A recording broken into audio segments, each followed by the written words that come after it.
Estamos de regreso en Las Mañanas. Gracias por continuar con nosotros y estamos en los estudios para conversar con los excongresistas Guillermo Aliaga y el excongresista Juan Cheput sobre la coyuntura nacional. Bienvenidos, caballeros. Muy buenos días. Gracias por estar con nosotros.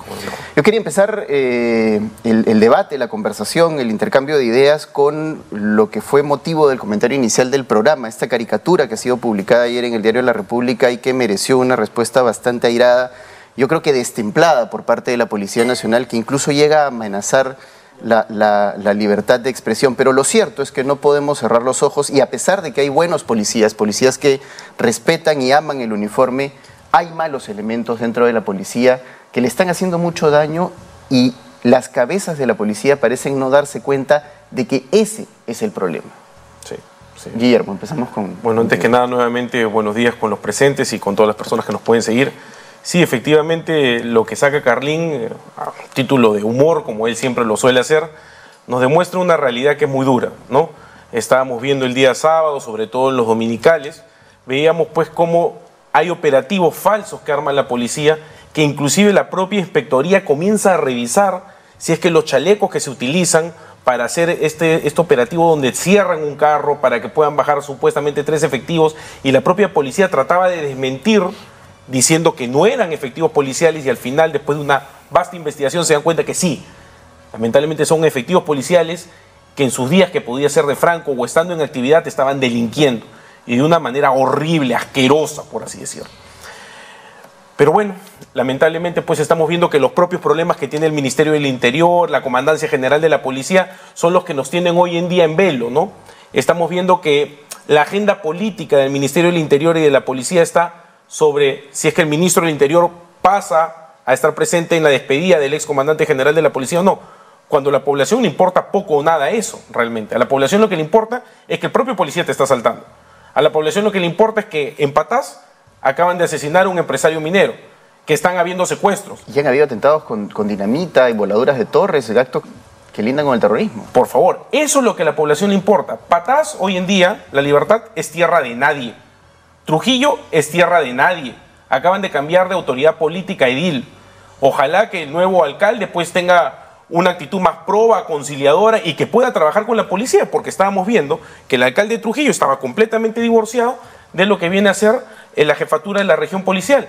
Eso es lo que le preocupa a la población, que las cámaras estén funcionando y que la policía simplemente no diga, no, las cámaras a mí no me funcionan, no es mi competencia, y a su vez la municipalidad diga, no, la competencia de lo que es seguridad ciudadana no es mía. Eso sí es agenda que le importa a la población. Lo que hace Carlín es rescata humorísticamente ese sentir diciendo, ya no sé si es que la policía es mi amiga o si es que la policía es mi enemiga, ¿no? Juan. Bueno, en principio, si tú ves la caricatura en primer lugar siempre es un reflejo de la realidad en un tono de humor irónico, ¿no? Entonces la policía creo yo que está sobreactuando. Y ahí está reflejando lo que sucede. Tú ves que dice delincuente con traje policía. Lamentablemente los hay. Hay quienes les piden a los que cometen una falta de tránsito, les piden una especie de propina para dejarlos en libertad. Policía delincuente y policía que cumple con su deber. No está indicando que todos los policías son malos. Así es. No, hay policías que cumplen con su deber indiscutiblemente. Pero ¿cuál es el problema? Que ya le corresponde al comando de la policía. Pues simplemente identificar aquellos malos elementos y separarlos. Pero ¿qué podemos esperar de una policía que lamentablemente ha permitido de que algunos de los individuos que han pagado por sus ascensos permanezcan en diversos cargos?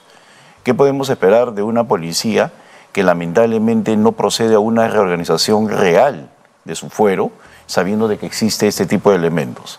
Y yo conozco a muy buenos oficiales, altos oficiales, que podrían tener una posición mucho más protagónica en estos momentos, pero lamentablemente también está el tema político, ¿no? Si tenemos un ministro del Interior que no sabe dónde está parado, porque es un perfecto incompetente, y esto lo subrayo, incompetente, que ha estado 10 años en el extranjero y viene a manejar la cosa pública, y lo primero que hace es defenestrar a la policía, ¿no? Utilizar vendetas personales para sacar al comando de la policía, pues obviamente estamos en un clima que es peor que el que menciona Carlín. Es un clima de total desmoralización institucional, porque si el propio ministro del Interior no los defiende y procede a descabezar a quienes les caen mal, Pues simplemente, ¿qué podemos esperar de la lucha contra la delincuencia que señalaba Guillermo? Y si a eso le agregamos otro elemento, el de la nula fiscalización del Congreso, yo jamás he visto un Congreso tan incapaz o tan cómplice en lo que está sucediendo, en el sentido de ser absolutamente inútil en la fiscalización, pues ahí está el cuadro. La delincuencia se dispara. Porque si tienes un incompetente como ministro del Interior y el control político, que es lo que hace fuerte a la democracia, no le señala, señor, usted está mal, si no cumple con su deber, sale del cargo, y más bien tiene a gente que lo aplaude en el Parlamento, como acabo de escuchar ayer, pues simplemente no pidamos resultados. Pero yo mencionaba, por ejemplo, en el comentario inicial, y no sé si ustedes estarán de acuerdo conmigo, en los silencios cómplices al interior de la policía, porque efectivamente hay buenos oficiales, hay oficiales con carreras intachables dentro de la Policía Nacional. Yo también tengo la suerte de conocer algunos, pero lamentablemente esos agentes, esos buenos agentes callan también frente a lo que es casi un secreto a voces al interior de la institución. Claro, porque es el espíritu de cuerpo, pero lo vemos reflejado también en el Congreso. Nunca ha habido tantos generales y almirantes en el Congreso. Ahí está Quiabra, Cueto, Montoya, Williams, y nunca ha habido tanto incremento de la delincuencia. ¿Por qué? Como son generales y almirantes, por el espíritu de cuerpo no llaman la atención. Por esa forma en la que ellos están formados. Y lo mismo está sucediendo en la policía. Ellos quisieran denunciar, pero no pueden por el espíritu de cuerpo. Entonces, corresponde a la autoridad política hacerlo. Pero si al frente tienes a un ministro del Interior como el que tenemos, pues ahí está la problemática. Por eso es que se dice, porque eso está probado en la práctica, que los ministros de Defensa y del Interior tienen que ser civiles, para evitar ese mal interpretado espíritu de cuerpo. Guillermo, ¿cómo encontramos una solución? ¿Cómo podemos trabajar en una verdadera reforma policial con una policía tan desprestigiada y moralmente golpeada? Primero tiene que haber un cambio en lo que viene a ser la cabeza del Ministerio del Interior. A mí me parece triste ver cuando el ministro del Interior va al Congreso de la República, a la Comisión Permanente, y trata de esbozar el mecanismo por el cual tuvo que sacar al comandante general. Por un primer momento te dice, no ha cumplido con su trabajo. Eso lo dijo Otárola hace 8 o 9 días en Punto Final Comunica Delta. Y lo decía además la resolución, ¿no? Por favor. Y luego sale el ministro diciendo, no, como la ley no se ha reglamentado, es potestad de la señora presidenta poder retirar al comandante general. Es decir, ni siquiera se sabía cuál era el camino que estaban utilizando para descabezar a la institución. Segundo, y ojalá que no se pierda esto dentro del panorama político, el premier prometió que sí iba a ser una suerte de bandera blanca para que todos los migrantes que no estuviesen en una situación regular hasta el 28 o 29 de octubre del año pasado pudiesen regularizar. Y el día siguiente iba a haber unos mega operativos para poder sancionar, sacar a todas personas que no hubiese utilizado esta marcha blanca, ¿correcto? Regularizar su papel. ¿Hemos visto algo? Todo el mundo sabe, y los invito, ustedes caminan, lo he visto a Juan, su familia también camina por el interior del país. Todo el norte del país está con miedo. Trujillo, Lambayeque, Piura, Tumbes están con miedo. Mi organización política está tratando de poder esbozar algún tipo de elemento que pueda hacer, trabajando con la organización de la policía, una solución. Pero si vemos que la propia PCM da una orden para poder identificar a aquellas personas que han entrado al país para delinquir y no ejecuta sus órdenes, ¿qué estamos haciendo? ¿Estamos engañándole a la población? No te preocupes, en noviembre te voy a dar una solución. Estamos en enero. Esa solución nunca llega. No, estamos en enero y acaban de matar gente nuevamente en Patas. La situación en Trujillo es verdaderamente alarmante. 29 muertos en lo que va del año, es casi un muerto por día. Así es. Y las cifras siguen subiendo. Siguen subiendo. La gente de la policía, la buena policía, sabe dónde tiene que atacar. Pero nuevamente acaban de cambiar el comandante general nuevo acaba de disponer el cambio del jefe de la región policial de Trujillo. Es decir, ha durado menos de lo que canta un gallo. ¿Qué puede avanzar una persona que realmente quiere trabajar en esa región? Es muy cuestionable y nuevamente yo no soy una persona que critica a una persona por la nacionalidad, pero si sabemos que la gran incidencia delictiva está por muchas personas que han ingresado fraudulentamente a nuestro país y que nos van a vender solamente el cuento de que están trayendo una persona que han capturado un delincuente que tiene que rendir cuentas acá, un colombiano que asesinó, que manda a una persona, a un ciudadano peruano, está bien, pero eso no es el problema que tenemos. El problema que tenemos es que tienen que identificar a quienes están de manera irregular en el país y sacarlos. Además, digamos esto sumado, Juan, a la crisis que está viviendo Ecuador en este momento y que evidentemente también nos pone en riesgo a ser país fronterizo y la posibilidad de que estas mafias permeen el territorio peruano, la cosa se vuelve un poco más complicada. Claro, es que yo creo que ya la premiaron. O sea, una de las características de las mafias eficientes es que ni siquiera te das cuenta, pero ya lo premiaron. Entonces estamos en un grave peligro, y si a eso le puedes agregar el hecho de que no hay liderazgo en la presidencia de la República, porque la señora Boluarte no sabe qué hacer y el señor Otárola menos.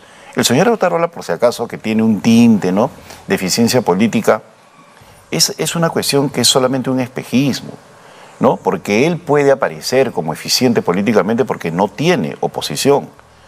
Con un Congreso con otras características, Otárola hace rato hubiera salido, pero en 30 segundos. ¿Por qué? Porque miente permanentemente. Y te digo algunos elementos que señalan cómo miente. El tema que bien está tratando Guillermo, que tiene que ver con la seguridad, y lo ha descrito muy bien, generó en la opinión pública peruana un momento de total rechazo, descontrol, ¿no? Y el señor anunció el plan Boluarte. Cuando la gente, como había una ola delictiva, decían, queremos un plan Bukele, no necesitamos el plan Bukele, necesitamos, porque tenemos un plan Boluarte. Y Alberto Otárola expuso en el Congreso el plan Boluarte y dijo que tenía 3 ejes, ¿no? El de los recursos, el de la decisión política y el incremento de policías. Y luego, 6 meses después, la Presidenta de la República dice que eso fue mentira y nadie en el Congreso se cae de espaldas, ni los generales ni los almirantes, y nosotros lo aceptamos como sociedad, que te miente el Premier en el Congreso y nadie diga nada. Y luego mira lo que estamos viviendo en esos momentos en lo que es el fenómeno del Niño. ¿Qué decía Otárola hace tan solo 2 meses? Todo está bajo control. No se preocupen, ya se tomaron las medidas preventivas. No, porque han gastado un montón. Y mira cómo se está desbordando todos los ríos en el país. Esa ineficiencia. Y yo quisiera simplemente señalar lo siguiente en función al a la introducción, al preámbulo de esta conversación. Yo creo que la policía hace muy mal en denunciar a Carlin y a la República.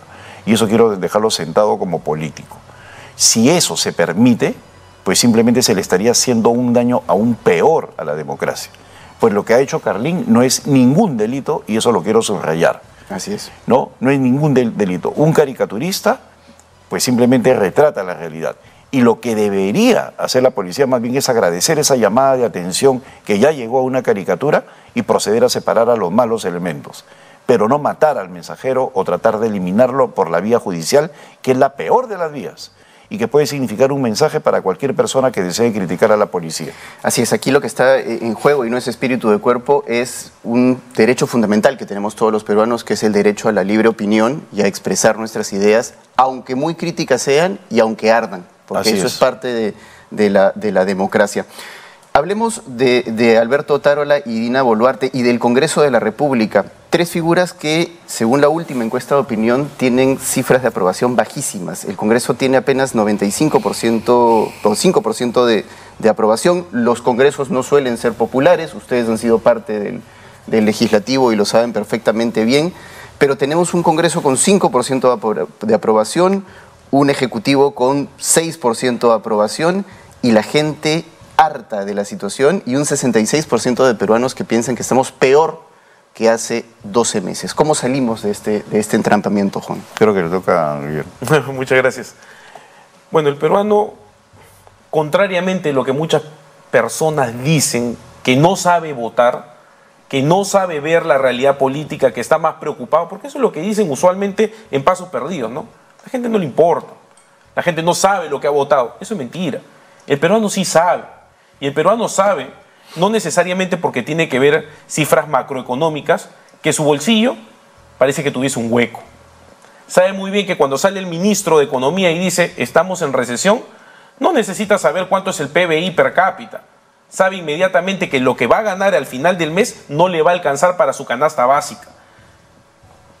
En una democracia, como bien dice Juan, con un control político eficiente, Cuando tienes un ministro de Economía que sale y dice hemos fallado, porque eso es lo que ha dicho, ese señor debería estar poniendo su carta de renuncia a disposición. No, que la carta de renuncia siempre está puesta. Pues tenía que ser efectiva.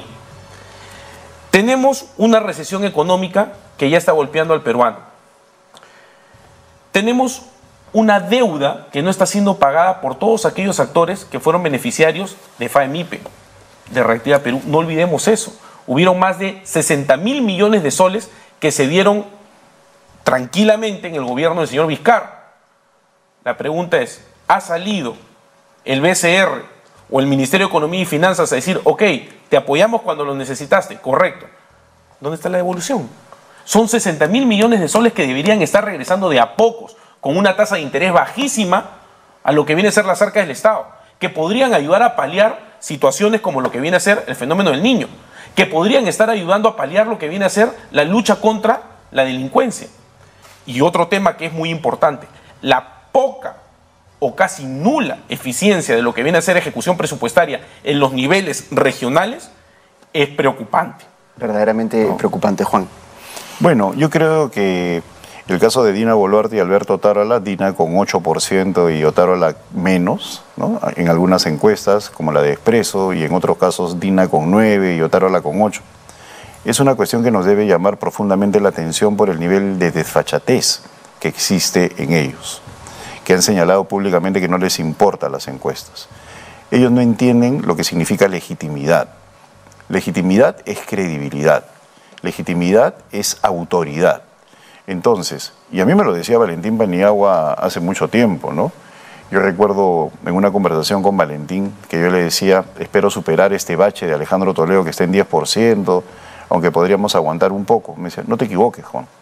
Cuando tienes menos de 15%, ni el chofer te hace caso. O sea, siendo presidente, ¿no? O sea, porque pierdes autoridad. Y eso es lo que no se da cuenta Dina Boluarte. No se da cuenta del jalón del pelo que está representando una situación de odio que es peor que temor. ¿Y por qué? Porque no hay válvulas de escape. ¿Tú cómo crees que se siente la ciudadanía cuando ve que está profundamente metida en una recesión, que su negocio está quebrando, está siendo extorsionado por la delincuencia, y el ministro sigue como si nada, y el Congreso lo aplaude? Entonces, como no hay válvulas de escape, empiezan a odiar, porque se sienten frustrados. Y eso es el sentimiento que están generando. Y la irresponsabilidad tremenda de Dina Boluarte de no darse cuenta que tiene de incompetente, a un incompetente como premier, a una persona que jamás dio la talla, a una persona que cree que la paz de las armas es la paz social. O sea, qué bacán es colocar que no hayan marchas si te meto preso 15 años, ¿no? Eso es insostenible. Pero además tú has tocado un tema que me parece importante, la legitimidad. Con 5% un Congreso, con 8% un Ejecutivo, no hay credibilidad. Mira, por ejemplo, yo estoy de acuerdo, pero eso arrastra un problema aún mayor. Es ante la necesidad de refrescar el gabinete, de cambiar ministros, un gabinete completo. ¿Quién quiere entrar a un gobierno que tiene 8% de aprobación? Pero tú has deslegitimado completamente. No, pero casualmente ese es un desafío, creo que habrían personas. Y no las menciono porque simplemente las quemaría, pero hay personas de primer nivel con experiencia. Aún más, mira, cuando convocan a Lucho Carranza y a José Arista, a Pepín, ¿qué es lo que trasciende en los medios? Señora Presidenta, ¿quién va a ser el premier? Alberto Otárola, muchas gracias. Si el premier no tiene la autoridad y no transmite ese deseo de trabajar con él, no va a llegar buena gente al gabinete. Él necesita así personas como el ministro de Economía que haga lo que él le pide, o el ministro del Interior. No necesita gente que le diga usted está equivocado, se tiene que hacer eso, se tiene que hacer el otro.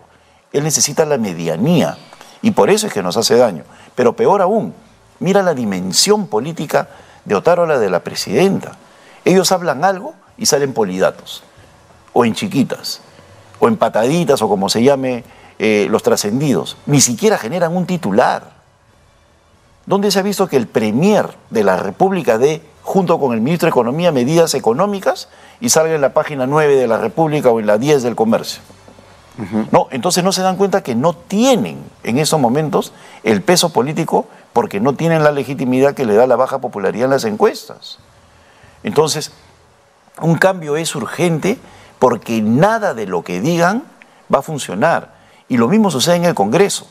Yo jamás he escuchado a un congresista como el almirante Cueto, bueno, lo justifico, lo comprendo porque es almirante, ¿no? Cuando se jubila el almirante dice, bueno, ¿cómo mato el tiempo? Me meto al Congreso, ¿no? Y llega al Congreso, ¿no? Ha sido un buen oficial de la Marina, pero como político un desastre. ¿Qué dice el congresista Cueto? Cuando le hablan de que el Congreso tiene 5%, me es indiferente. O sea, no entiende lo que significa legitimidad. Y no entiende obviamente porque no está formado, pues no, ni él, ni Montoya, ni el señor Quiabra, ni el señor Williams, ¿no? Claro, entonces mira, hasta soberbio, ¿no? Es que no entienden. Mira, es cierto lo que tú decías, que los congresos siempre son impopulares, pero también es cierto que los políticos se preocupan por ser populares. Yo he conocido a muchos presidentes del Congreso, yo estoy ligado directo o indirectamente al Congreso hace 20 años, que con una popularidad así se ponen nerviosos, se desesperan, quieren subir. O sea, estoy con 5%. Acá no. Soto está acá feliz tenemos a Alejandro Soto haciendo el muertito efectivamente, sin declarar ni una palabra en 7, 8 meses, pero lo peor es que no pasa nada. ¿Por qué? Y Guillermo no me dejará, no pensará que estoy exagerando. Porque en el mismo Congreso hay control entre pares. Si tú actúas mal, pues simplemente tu colega congresista te sale al fresco y se arman polémicas internas. Acá no, son 130 amigos. No hay ni un congresista que le diga al presidente del Congreso que está mal. Y en ese sentido, Guillermo, tú has sido parte de una mesa directiva. ¿Cómo es la dinámica precisamente dentro de una mesa directiva? Porque lo que estamos viendo ahora es verdaderamente lamentable, ¿no? Lo que sucede es que la mesa directiva trata de llevar lo que es la organización del Congreso como entidad, ¿no? Dentro de la propia mesa directiva siempre hay pugnas, ¿no? Pero hoy día estamos viendo una comparsa donde, digamos, dos fuerzas completamente ideológicamente antagónicas se pueden sentar para decir, vamos a hacer juntos esto, vamos a dar un bono, vamos a hacer esto. Y lo peor es lo que dice Juan, la complicidad de los otros 126 parlamentarios. Yo recuerdo claramente que cuando a algo no le gustaba a un congresista, inmediatamente ponían una moción de censura a la mesa directiva. Y la mesa directiva tenía que hacer un trabajo político de poder articular y poder tal vez cambiar el mensaje político para que no haya una disonancia. Pero claro, cuando el mensaje es uno y no hay alguien que sea divergente en el mismo, pues simplemente la cosa comienza a fluir y es como un río que nadie lo para. Yo quería hacer un comentario adicional. El premier Otárola hoy en día está tratando, y creo que en ese aspecto sí es acertado, de calmar solamente a las fuerzas políticas que están representadas en el Congreso. Pero eso, lamentablemente, no genera una representación ni tampoco la legitimidad de la cual estaba hablando Juan hace poquito. La población en la calle se siente insegura, la población en la calle tiene hambre y solamente nos venden titulares como hemos cambiado al comandante general, no por la ineficiencia, porque ni siquiera han dicho eso, es porque no cuidó bien a la presidenta de la República. Y más aún, nos ponen una bombita de humo que dice, la presidenta puede viajar a cualquier lugar del país, no descarte ir a Puno. De repente dicen, oye, acá no la queremos recibir. Bueno, no hemos dicho que va a ir a la Candelaria. ¿Y mañana qué nos van a decir? Que la situación de Cristian Domínguez es de relevancia política nacional. Por favor, hoy en día no nos han explicado porque no sabemos qué se está haciendo para reactivar la economía. Solamente nos han dicho que va a haber un rebote. No nos han dicho cuál es el verdadero plan para poder incentivar la seguridad ciudadana. No nos ha dicho qué se van a hacer con los extranjeros que están de manera ilegal. Por favor, el mensaje político hacia la población, dejemos de lado si la presidenta va o no va. Si quiere ir a Puno y arriesgarse, espero que no sea tan desfachatada esa idea, que no lo haga. Que se quede en Lima, en todo caso, y que trate de organizar, primero, su gabinete. Y segundo, que le dé a la población un mensaje claro. En 3 meses te voy a dar una solución, pero la solución no es el plan Boluarte, que no existe. Es A, B, C y D. Si no, pues seguiremos en lo mismo. Pues. Sí, finalmente, y esta es la del estribo, y les pido respuestas rápidas, pero también hemos visto y hemos asistido a un retroceso en materia electoral. Por ejemplo, el Ejecutivo decidió eliminar las PASO, avalando lo que había decidido el Congreso de la República, sin siquiera observar, lo cual hubiera de alguna manera mejorado el menú electoral para el 2026 cuando se van a producir las elecciones generales. ¿Qué opinión te merece, Juan? Bueno, yo creo que Dina Boluarte, ella está pensando después de mí el desastre, ¿no? A ella no le conviene un proceso electoral ordenado. Porque mira, si bien es cierto, yo estoy en el fondo en desacuerdo con la forma, cómo se ha articulado las PASO, pues podría haber dado un mínimo debate o una observación para tratar de mejorar esa situación y darle a los partidos, sobre todo a las dirigencias políticas, mayor relevancia. O sea, yo creo en las dirigencias políticas y creo también de que las PASO no pueden ser un calco, pues son realidades distintas. O sea, se ha podido mejorar, pero lo que estoy viendo yo en el nulo debate de parte de la presidenta es que a ella le conviene un clima electoral confuso. No, ayer su hermano o el partido vinculado a su hermano. Y la noticia de Vizcarra ha opacado eso, con lo cual se demuestra lo que venían diciendo los periodistas, de que gracias a los prefectos y subprefectos habían podido ser eficaces en recolectar lo que necesitaban en poco tiempo. Entre el periodo que compran el kit y que presentan, han batido el récord. Y eso solamente lo logras con una articulación política a nivel nacional, con un sistema como el de prefectos y subprefectos. Pero cuando no hay control político, pues simplemente, y los congresistas están de vacaciones, cosa inusual, pues un congresista nunca sale de vacaciones, pues pasan este tipo de cosas. Guillermo, tú que estás además en la formación, tengo entendido, de un partido político. Yo soy militante de Somos Perú hace ya bastantes años, soy un hombre de partido. Tengo la dicha de poder decirte que estoy en una organización que fue liderada por tal vez el mejor alcalde de Lima, que constantemente se encuentra con desafíos como estamos hablando, ¿no? El principal desafío que quiere la gente del pueblo, el peruano común y corriente, es que le resuelvan el tema de la seguridad ciudadana. Y van donde sus alcaldes y gobernadores regionales, quienes a su vez están con falta de presupuesto o no han sabido ejecutar. El gran reto político que tiene por lo menos mi organización Somos Perú a nivel político es poder buscar consensos. Pero claro, si al frente tienes alguien que no tiene el más mínimo interés o la más mínima idea de qué es lo que debe hacer para resolver seguridad ciudadana, pues el pobre alcalde va a seguir siendo achacado porque no puede darle respuestas a su población. Entonces, la llamada de atención, la estirada de brazo viene a ser, por lo menos desde Somos Perú, se quiere trabajar de manera conjunta. A título personal, el interlocutor del frente tiene que estar mejor capacitado, a título personal.